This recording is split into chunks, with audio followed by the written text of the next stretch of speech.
కర్కాటక రాశి వారికి ఒకవైపు రాశిలోని శని సంచార స్థితి, ఏడాది తర్వాత రవి భగవానుడు సంతాన స్థానంలో సంచార స్థితి, అష్టమ రాహు సంచార స్థితిలో ఉన్నప్పుడు గ్రహ దోషాన్ని తొలగించుకొని గ్రహ ఐశ్వర్యాన్ని ఎలా పొందాలో ఈ వీడియోలో సవివరంగా సంపూర్ణంగా తెలుసుకుందాం.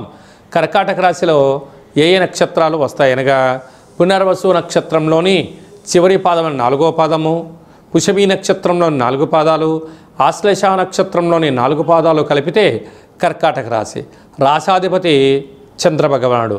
రాశిలోనే దేవగురు బృహస్పతి సంచారం చేయడం వలన ఉచ్చరాశి జలరాశి అవడం వలన స్థితి, ఉన్నతమైన ఆరోగ్యము, ఐశ్వర్యము, ఆనందము పొందుతూ అందరూ నా మాట వినాలి, అందరికీ నేను సలహాలు ఇవ్వాలి అనే మీ కోరిక మంచిదే.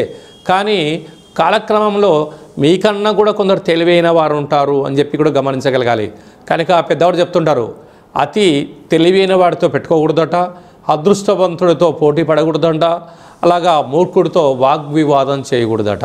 ప్రధానంగా కర్కాటక రాశి వారు చాలా తెలివైన వారే, కానీ ఎదుటి వ్యక్తి యొక్క ప్రవర్తనను బట్టి మీరు ప్రయాణం చేయగలిగితే మీకన్నా అదృష్టవంతులు ఎవరు లేరు అని చెప్పి గమనించగలగాలి. సంతాన స్థానంలో రవి భగవానుడు, కుజ భగవానుడు, శుక్ర సంచార స్థితి ఉండడం వలన నూతనంగా వివాహం